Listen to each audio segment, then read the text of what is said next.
The flash bulbs were a volley of silent thunder, and John Smith soaked them in his hand possessively on the bare, silk-clad back of the woman beside him. Her name was Amber, and she was not his wife. He was the king of New York tonight, the master of his universe, and she was his chosen queen. Across town, Irina Smith adjusted the diamond clasp on a necklace that had been in her family for generations, a cold, determined smile touching her lips. She knew exactly where her husband was and who he was with. What John didn't know was that the empire he was flaunting was never his to begin with, and the woman he'd discarded was about to reclaim her kingdom in front of the entire world. The Smith penthouse on Park Avenue was a monument to success, a silent testament to John's ambition. Its floor-to-ceiling windows offered a god's-eye view of Manhattan, a sprawling kingdom of glittering lights that on nights like this, John felt he owned. The air was sterile, conditioned to a perfect 72 degrees, and smelled faintly of lemon oil and John's self-satisfaction. For Irina Vance Smith, however, it smelled of loneliness. For 10 years, she had been the perfect wife. She'd curated their home into a feature for Architectural Digest, hosted flawless dinner parties for board members, and stood smiling by John's side as he accepted awards for being a titan of industry. He was the CEO of Vance Smith Industries, a sprawling conglomerate specializing in luxury real estate and tech investments. He was the public face, the charismatic deal maker. She was the silent partner, the elegant accessory. At least that's how he saw her. The illusion had been fraying for years, the silken threads of their marriage snapping one by one.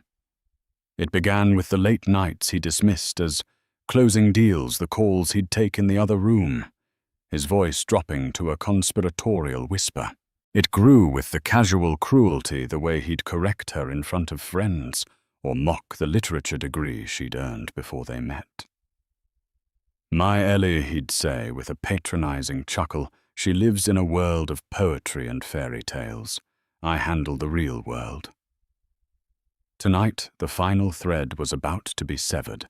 The Metropolitan Benefactors Gala was the crown jewel of the New York social season. It was an event sponsored in large part by Vance Smith Industries. It was the one night of the year John was expected to shine brightest with his beautiful wife on his arm.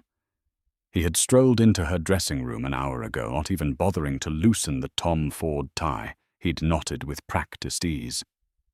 He smelled of expensive cologne and a lie he hadn't even bothered to construct properly. "Darling," he began, the endearment sounding like an insult. "There's been a last-minute change of plans." Irina was sitting at her vanity, the soft glow of the mirror lights illuminating the quiet resignation in her eyes. She met his gaze in the reflection. "Oh, an investor. A huge one from Dubai. He's skittish. Wants a one-on-one tonight. I have to go to the gala alone, press the flesh, make him feel secure.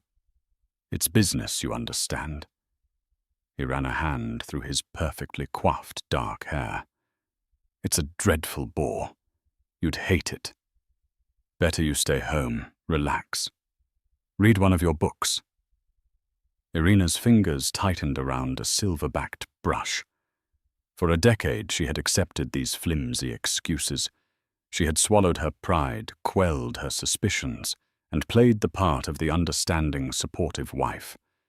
She had done it because she loved the man he once was, or the man she thought he was. The charming, ambitious man who had pursued her relentlessly, swearing he loved her for her mind and her quiet strength, not just the Vance family name. But that man was gone, replaced by this arrogant stranger who thought she was a fool. She turned from the mirror to face him, forcing a placid smile. "Of course, John. I understand completely. Business comes first. He beamed, his relief palpable. He didn't see the ice forming in her blue eyes. He only saw compliance. That's my girl. I knew you'd get it. He leaned down and kissed her cheek, a dry, dismissive peck. Don't wait up. And with that, he was gone. The heavy oak door of her dressing room clicked shut, and the silence that followed was deafening. Irina stood up, her movements fluid and deliberate. She walked over to the window, looking down at the river of yellow cabs and black cars flowing through the concrete canyons below. He thought she was a fool. He thought she was weak. He thought she was just another one of his assets, a beautiful piece of property to be housed in his penthouse. He had forgotten who she was. He had forgotten that before she was a Smith, she was a Vance. And the Vances did not build empires by being fools. A single cold tear traced a path down her cheek, but it wasn't a tear of sadness. It was a tear of rage. The cage, gilded as it was, had become a prison, and tonight she was not just going to escape. She was going to burn it to the ground. She picked up her phone, her thumb hovering over a number she hadn't dialed in years. It was time to call in the architect of the entire Vance legacy. The seed of suspicion had been planted months ago, a tiny bitter thing that Irina had tried to ignore.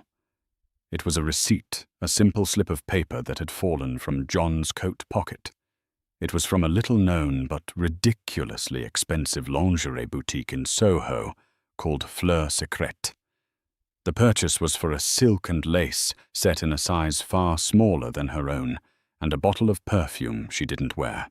The date on the receipt corresponded with a night he'd claimed to be in a grueling all-night negotiation with a firm from Tokyo. At the time, she'd convinced herself it was a gift for a client's wife. A business courtesy.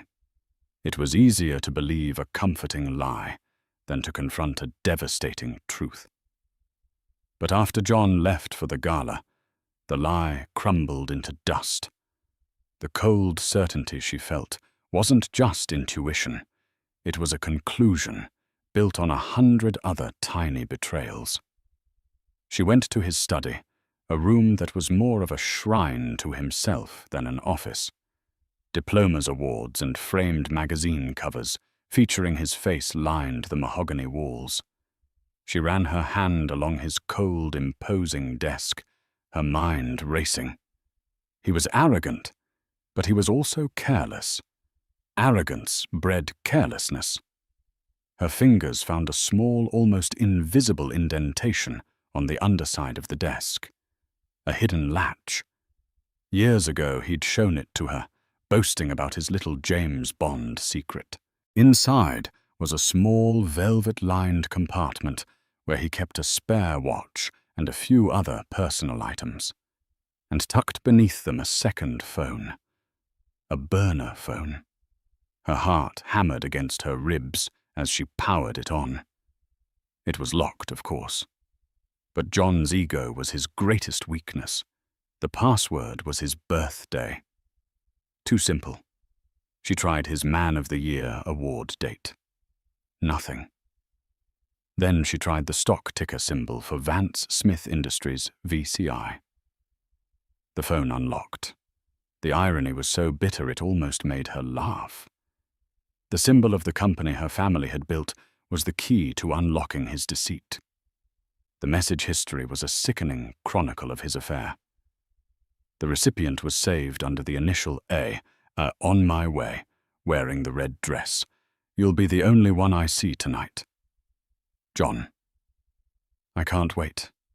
Tonight everyone will see who the real queen is. A is your wife going, John? Please. I told her I had a business meeting. She bought it as usual.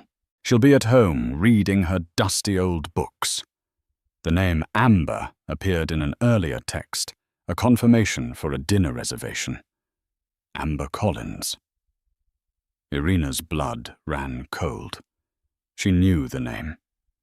Amber was a junior marketing executive at the company, known more for her ambition and her flirtatious demeanor at company parties than for her professional acumen.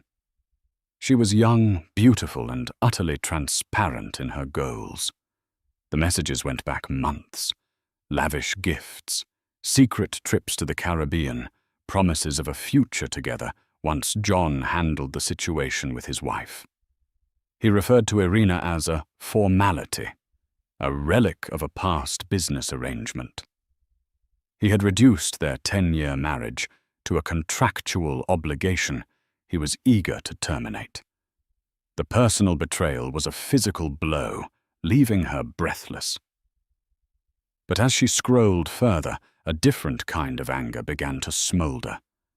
Interspersed with the sordid messages were discussions about the company.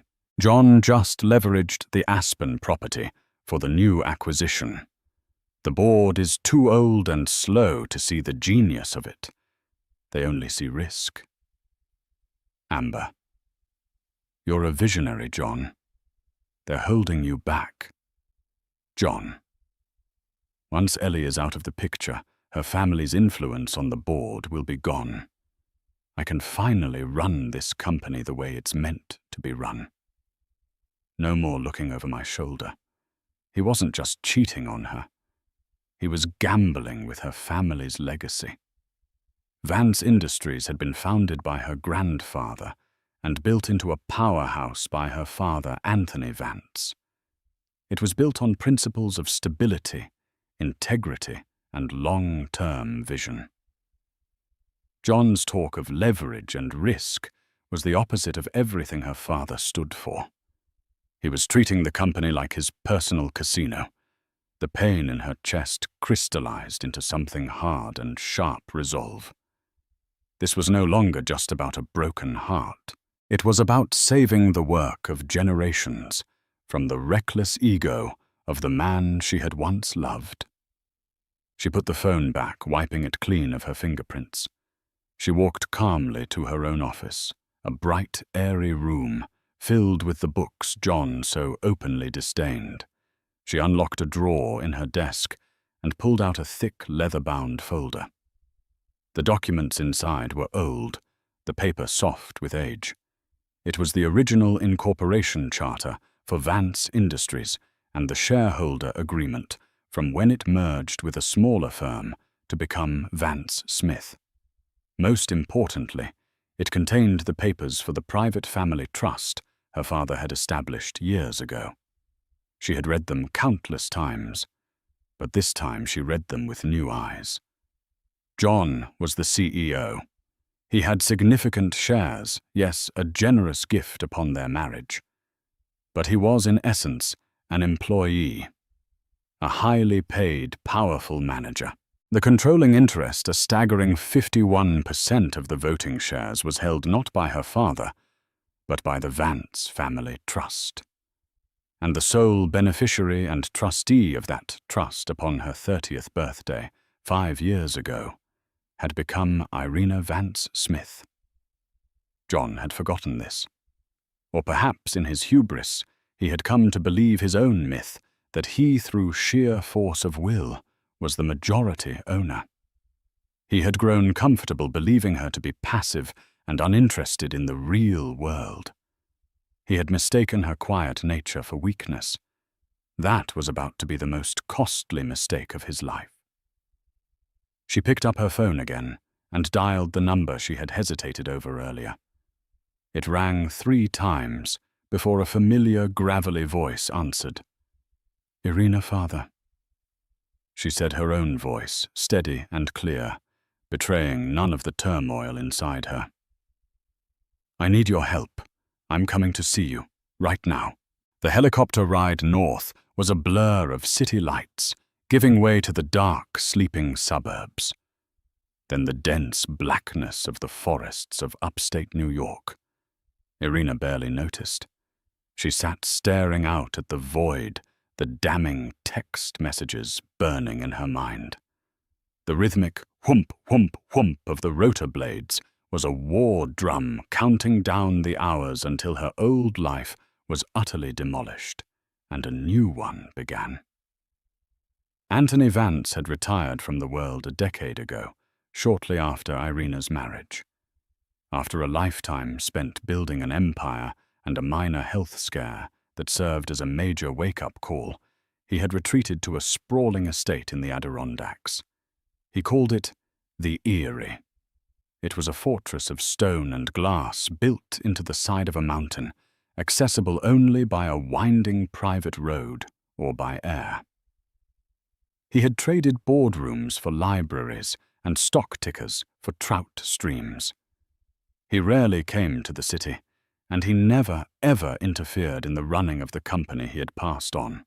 He had trusted John to be a worthy steward, both for his company and for his daughter. The helicopter landed on a private helipad lit by soft, glowing markers.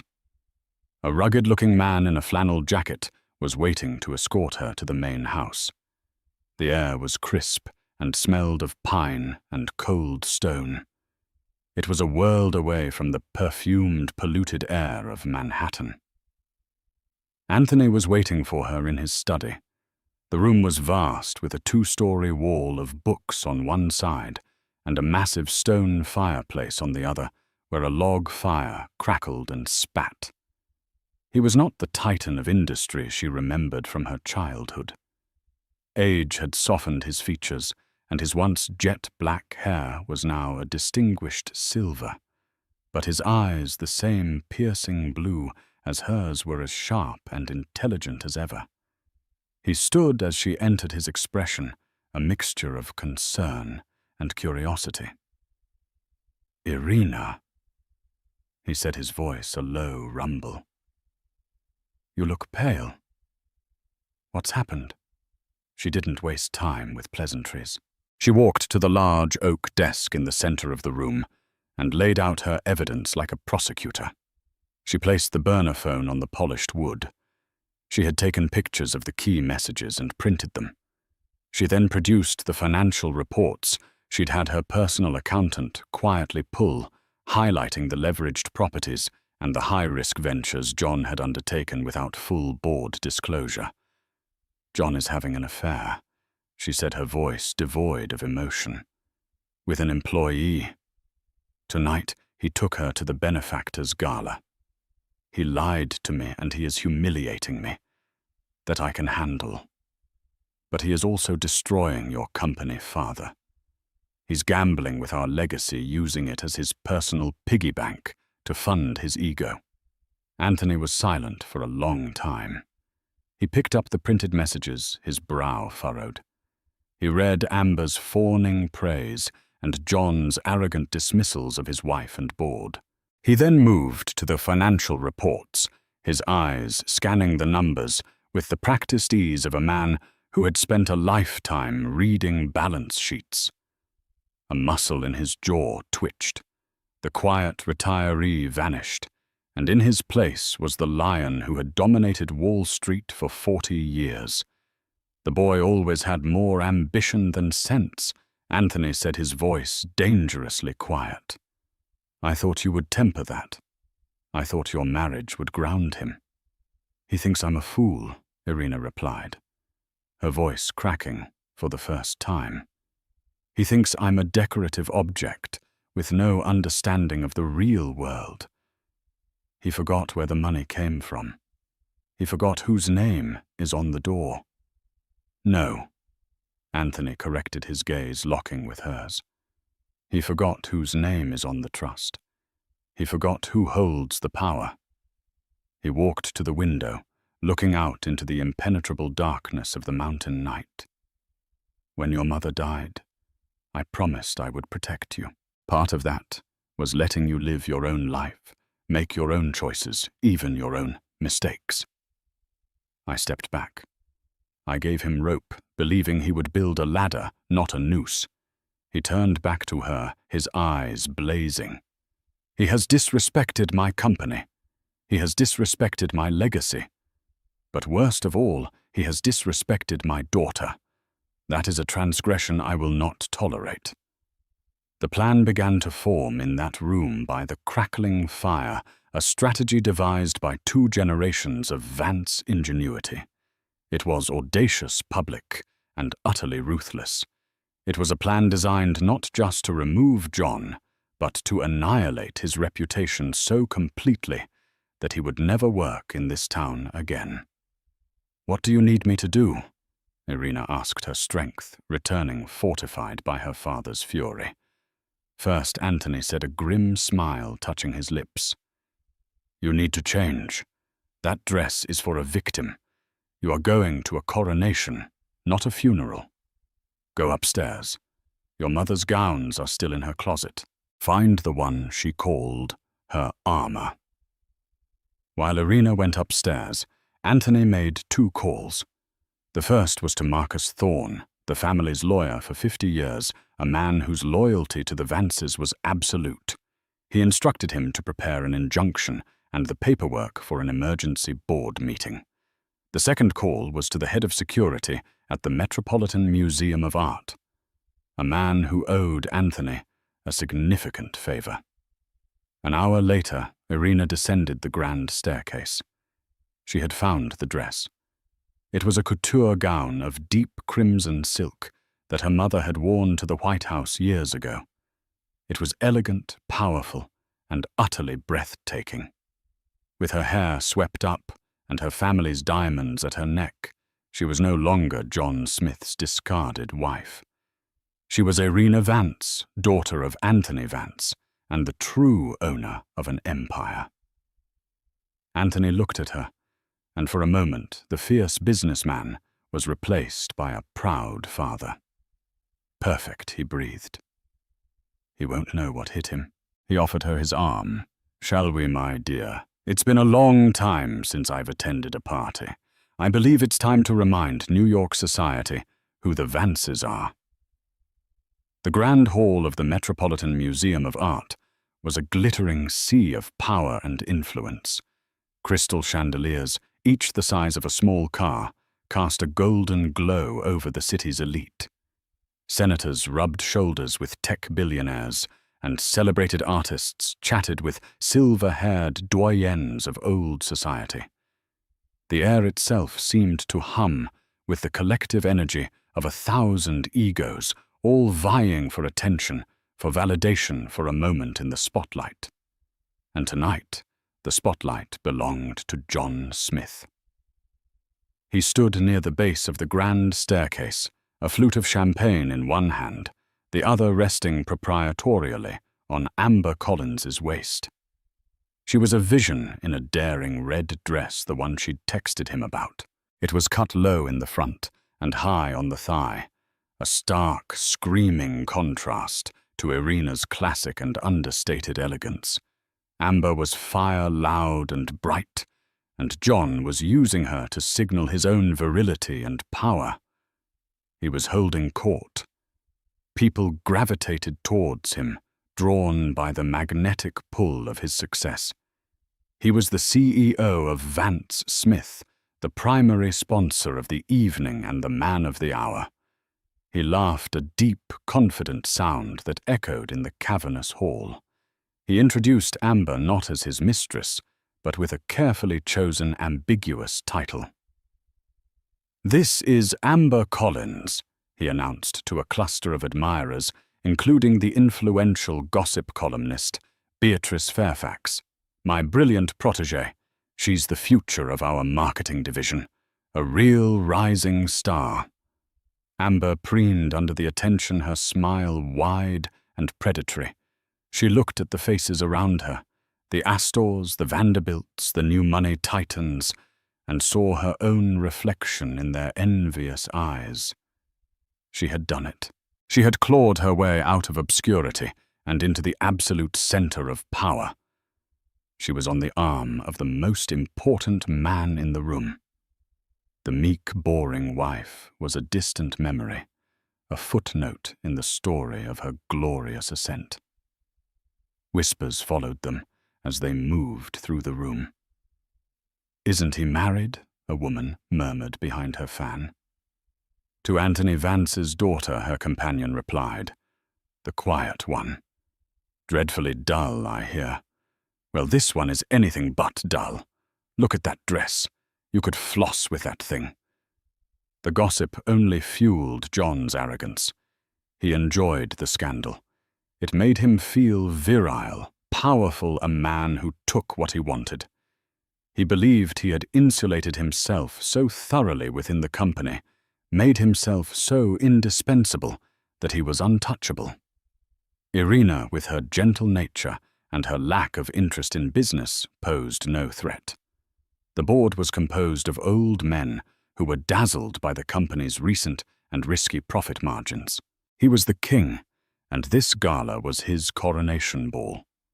He caught the eye of Beatrice Fairfax, the columnist, who was watching him with a shrewd, calculating gaze.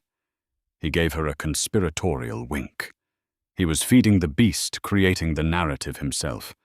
The story would be about the dynamic CEO and his brilliant new star, a changing of the guard.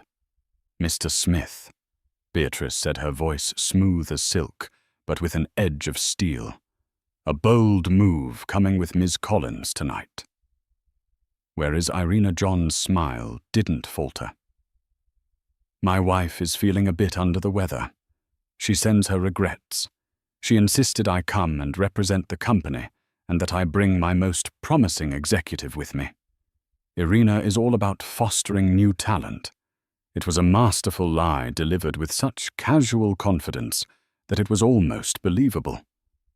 Amber squeezed his arm, her eyes shining with adoration. He was powerful, charming, and utterly in control.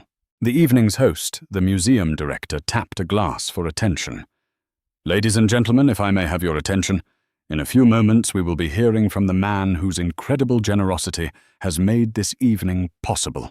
He is a visionary leader, a pillar of our community, and a true titan of industry. Please prepare a warm welcome for the CEO of Vance Smith Industries, Mr. John Smith. A ripple of applause went through the room. This was it, the apex of his career. John straightened his bow tie, gave Amber a quick, triumphant kiss, and began to make his way towards the stage set up at the foot of the staircase.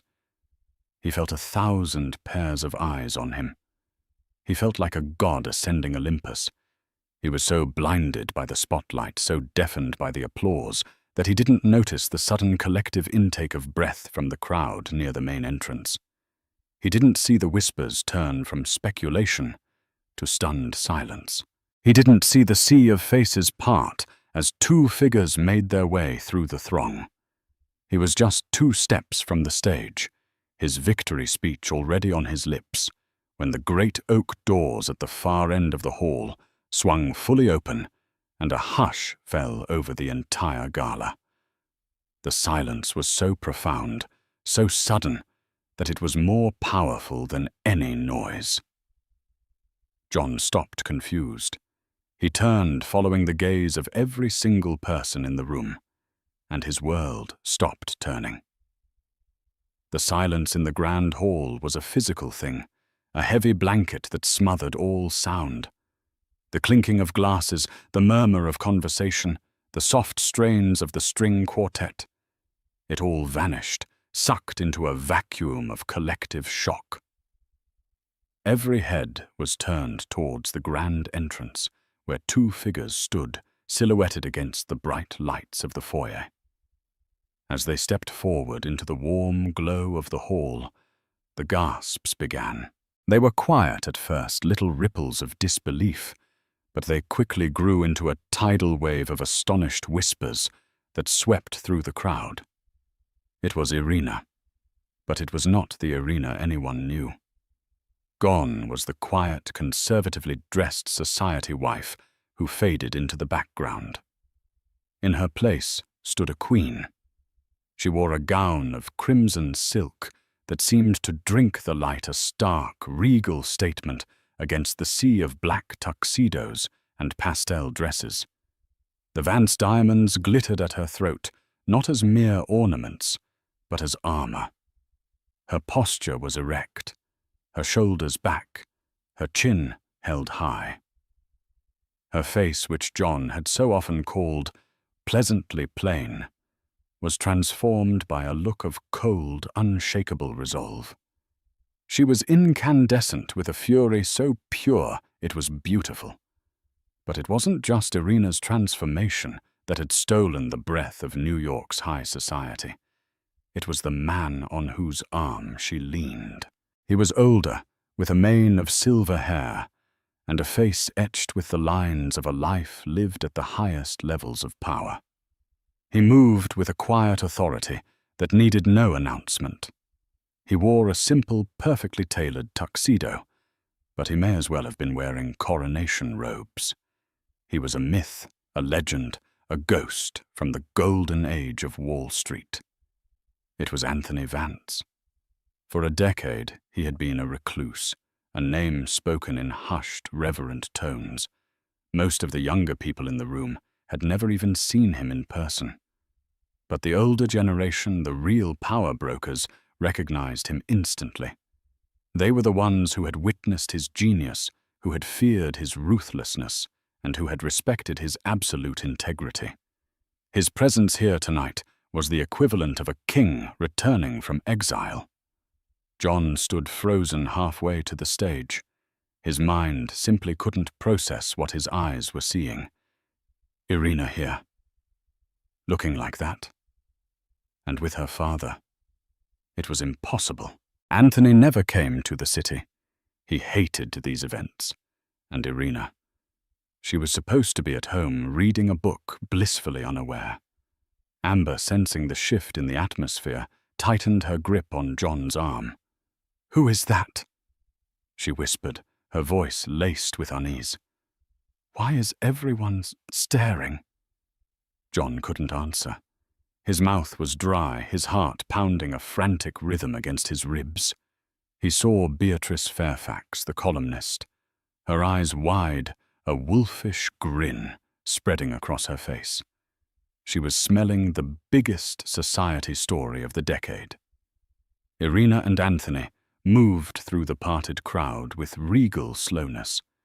They didn't look at anyone. Their eyes were fixed on one target, John. Every step they took was a judgment. Every meter they crossed was another nail in his coffin. The crowd, sensing a confrontation of epic proportions, instinctively backed away, creating a wide, clear path between the entrance and the stage like an executioner's lane. As they drew closer, John could see Irina's eyes. The warm, forgiving blue he knew was gone. In its place was a glacial ice, a chilling emptiness that promised no mercy. The placid, accommodating woman he had married was gone.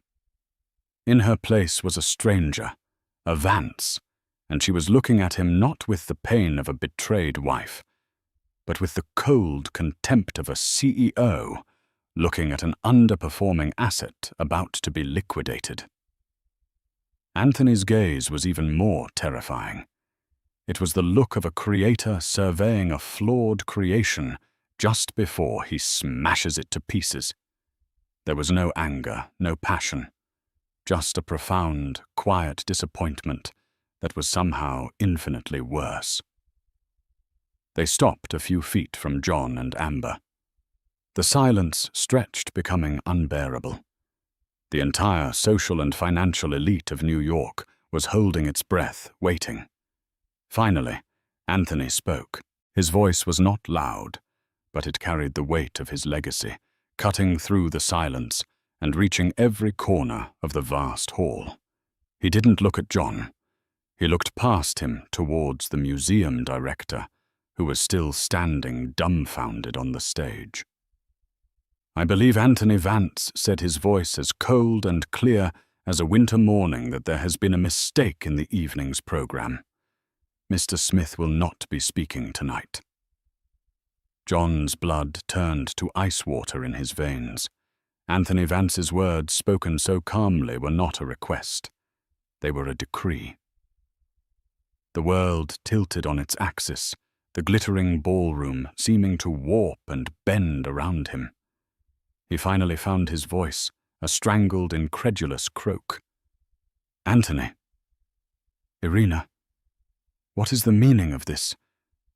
What are you doing here? He forced a laugh, a hollow, desperate sound. Trying to surprise me. Well, you've certainly done that. He turned to the crowd, trying to reclaim control to frame this as a bizarre family prank. My father-in-law, ladies and gentlemen, always one for a dramatic entrance. No one laughed. No one even smiled. They were watching a public execution, and they were mesmerized. Anthony took a deliberate step forward. He addressed the crowd, now his voice resonating with an authority John could only ever imitate. Good evening. For those of you who don't know me, my name is Anthony Vance. I founded the company that generously sponsored this wonderful event tonight.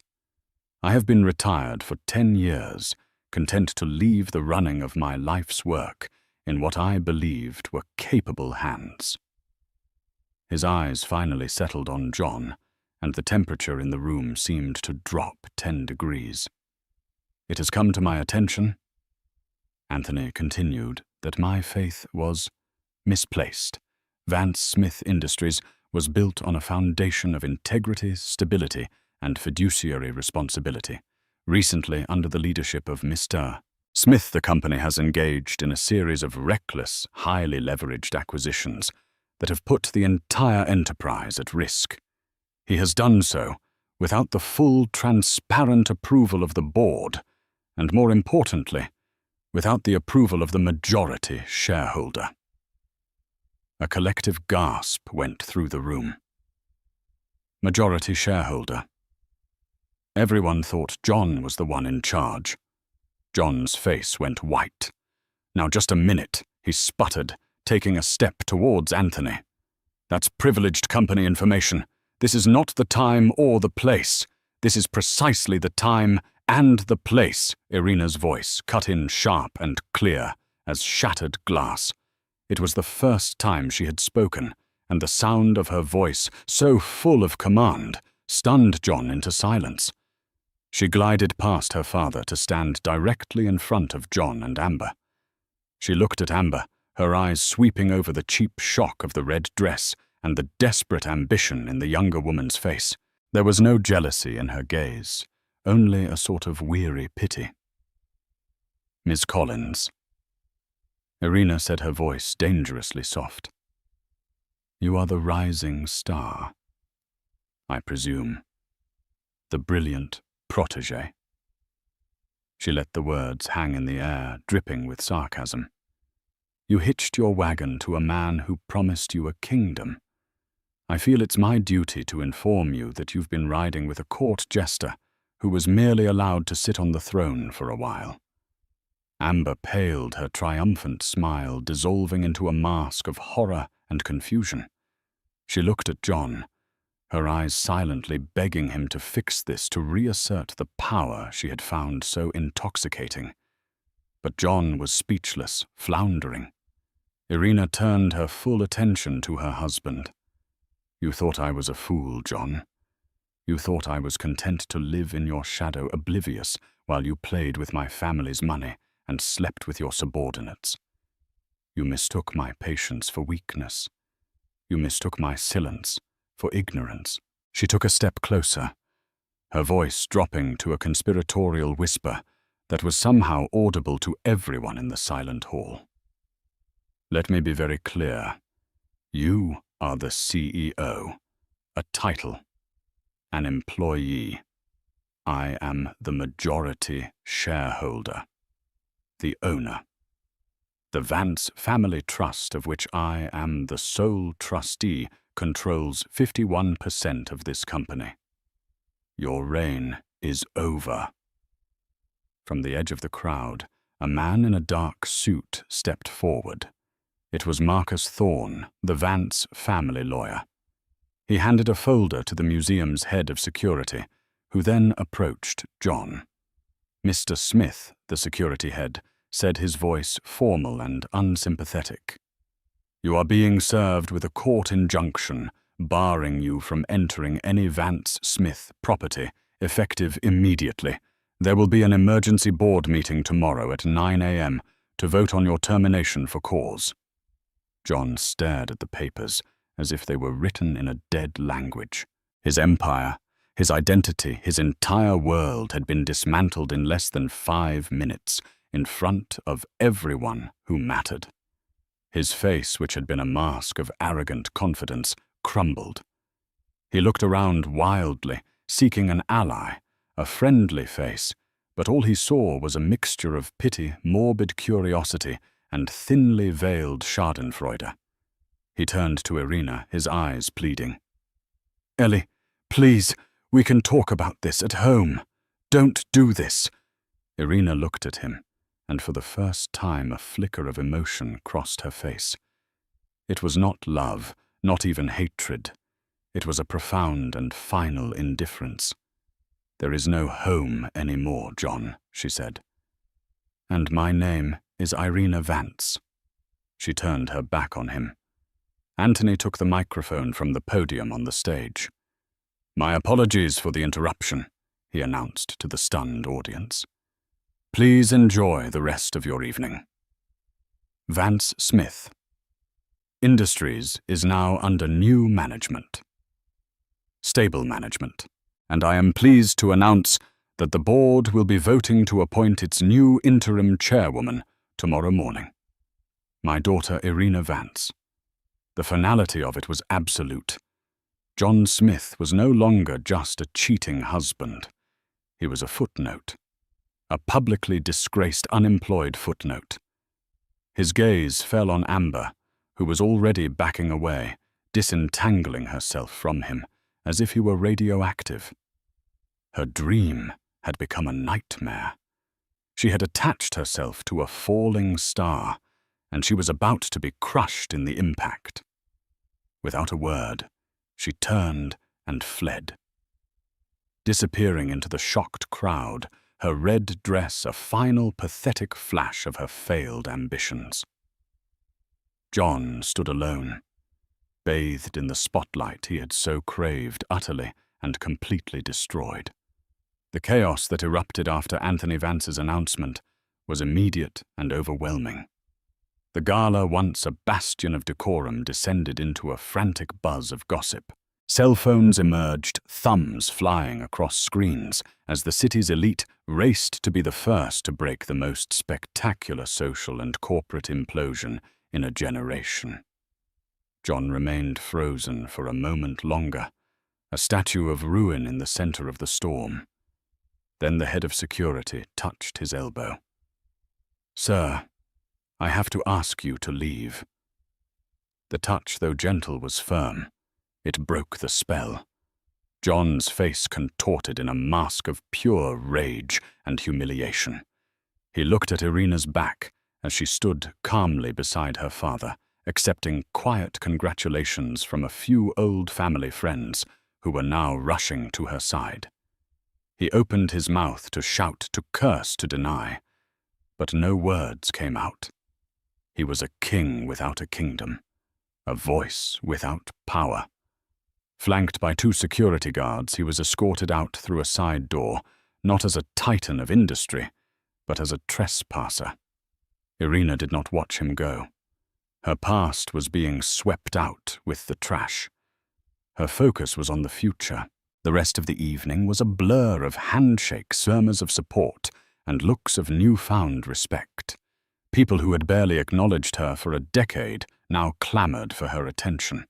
She was no longer John's quiet wife. She was the power in the room, the new sun around which they all suddenly orbited. The following morning, the news was everywhere. The Wall Street Journal ran the headline, "Vance returns. Heir apparent ousts CEO Croft in dramatic coup." Beatrice Fairfax's column was even more direct. "Gala of the damned Crofts' reign ends in public humiliation." The stories detailed John's affair, his reckless business dealings, and the stunning revelation of Irina's true position. The 9 a.m. board meeting was a formality. The board members, who had been cowed by John's aggressive style, fell in line immediately under the steely gaze of Anthony Vance, who attended via video conference. The vote to terminate John was unanimous. The vote to install Irina Vance as interim chairwoman was also unanimous.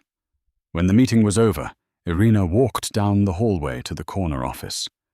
The large, ostentatious brass plate on the door still read, "John Smith, Chief Executive Officer." She ran her fingers over the letters, then looked at the building's head of maintenance, who stood waiting with a toolbox. "Please have this removed," she said calmly. "Immediately." She pushed the doors open and stepped inside. The office was just like the rest of John's life, a monument to his own ego. A massive, imposing desk dominated the space. The walls were covered with photos of him shaking hands with politicians, grinning on sailboats and accepting awards. His scent, that arrogant, expensive cologne, still lingered in the air. For a moment she felt a pang of something. Not sadness, but a strange sense of loss for the woman she had been. The naive young woman who had believed in fairy tales, who had loved a man that never truly existed. She had been weak, trusting, and complacent.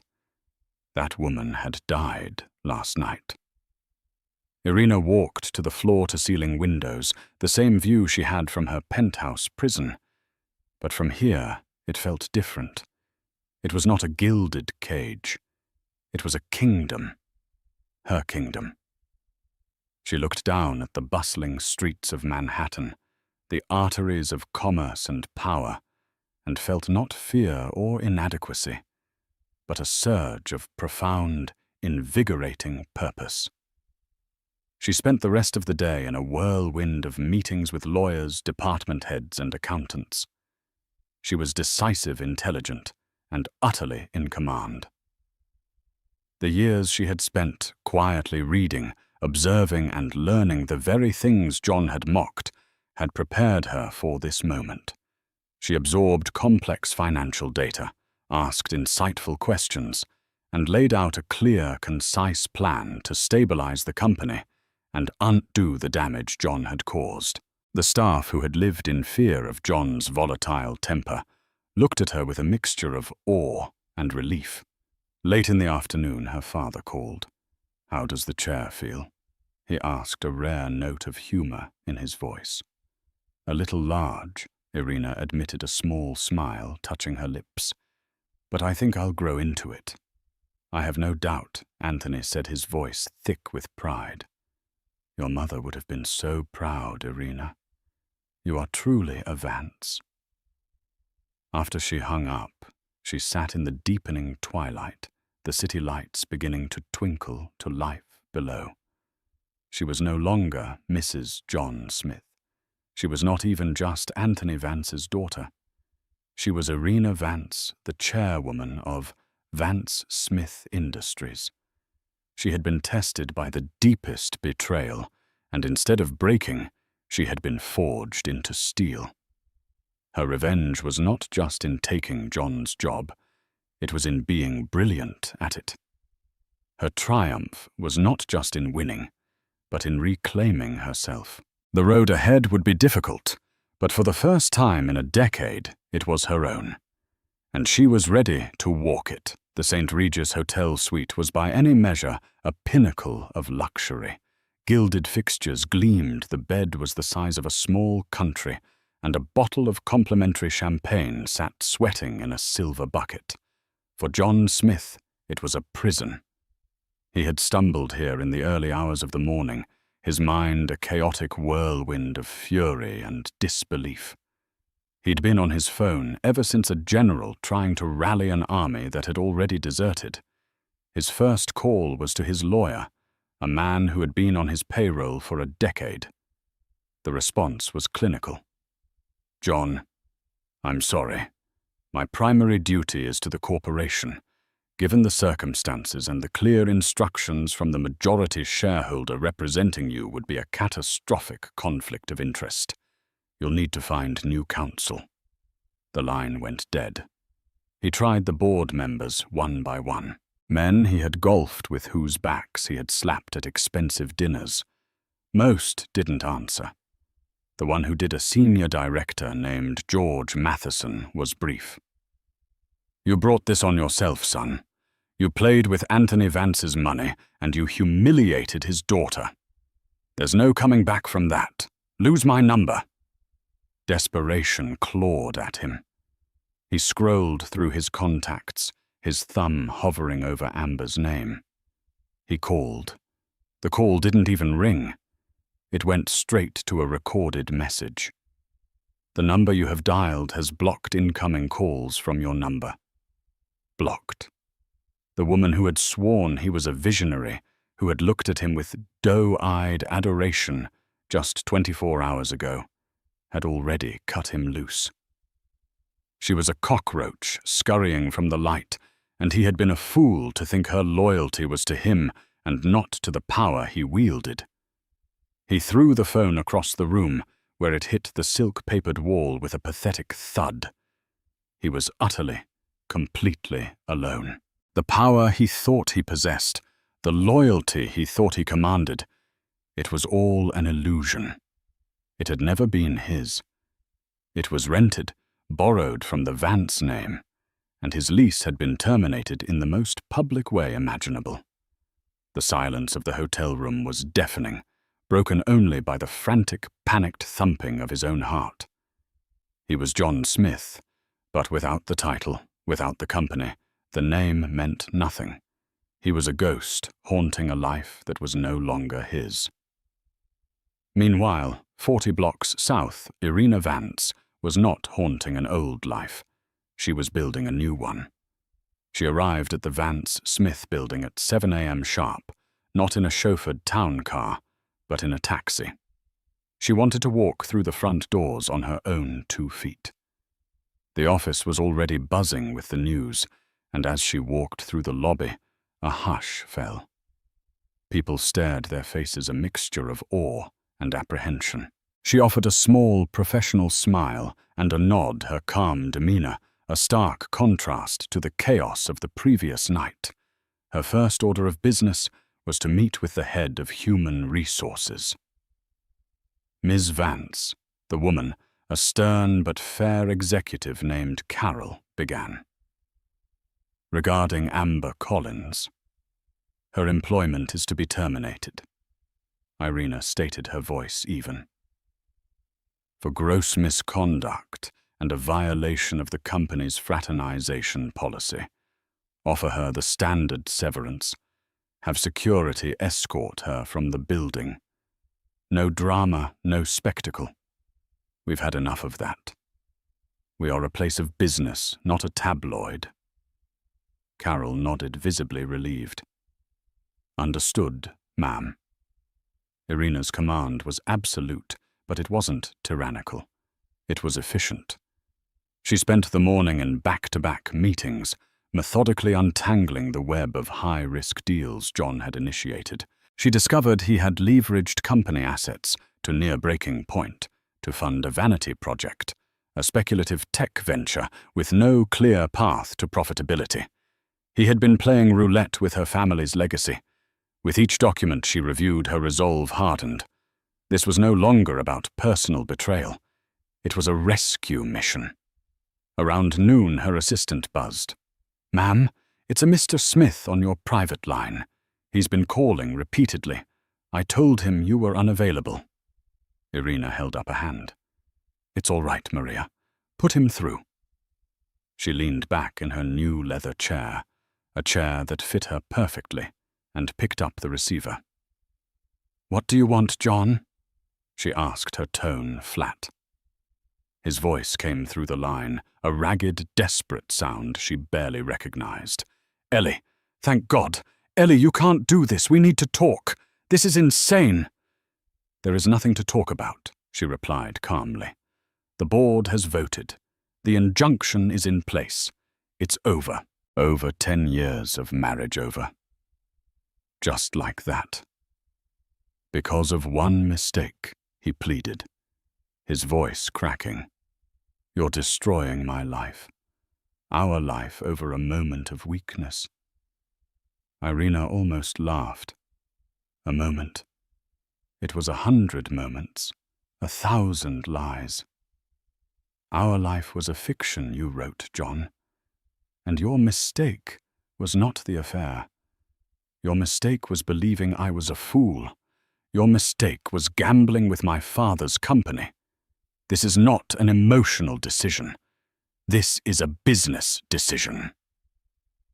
Business, he spat, the desperation turning to his old familiar venom. You don't know the first thing about business. You're a librarian in a ball gown. You'll run Vance Smith into the ground in 6 months. There it was. The sneering condescension she had lived with for a decade. But now it had no power over her. It was the impotent snarling of a caged animal. That is a risk the majority shareholder is willing to take, she said, her voice as cold as steel. Goodbye, Mr. Smith. Do not contact me again. Any further communication will be through our respective lawyers. I believe you are in the process of finding one. She hung up the phone before he could reply, the click of the receiver, a final, definitive end. She did not feel sorrow. She did not feel anger. She felt quiet, a profound and peaceful quiet. The nagging background noise of John's ego, which had dominated her life for so long, was finally gone. She stood and walked to the vast window looking down at the city.